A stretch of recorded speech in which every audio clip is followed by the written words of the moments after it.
যশোরে ৫,০০০ পিস ইয়াবা ট্যাবলেটসহ স্বামী-স্ত্রী গ্রেপ্তার।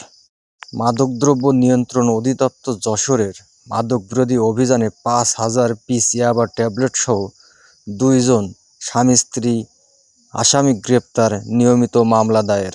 ৬ নভেম্বর বৃহস্পতিবার রাত যশোর জেলার ঝিগরগাছা থানাধীন ঝিগরগাছা প্রাইভেট ক্লিনিক এলাকায় যশোর টু বেনাপোল মহাসড়কে সাতক্ষীরা লাইন পরিবহন, যার কোর্স নম্বর ১০২ পদ্মা গাড়িতে মাদকবিরোধী অভিযান চালিয়ে ৫,০০০ পিস ইয়াবা ট্যাবলেটসহ স্বামী-স্ত্রী মাদক ব্যবসায়ীকে আটক করেন।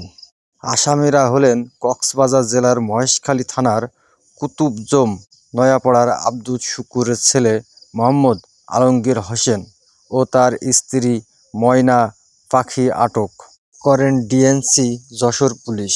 এ সময় আব্দুল শুকুরের কাছে ২৩৫০ পিস ইয়াবা ও স্ত্রী ময়না পাখির কাছে ২৬৫০ পিস ইয়াবা ট্যাবলেট পাওয়া যায়।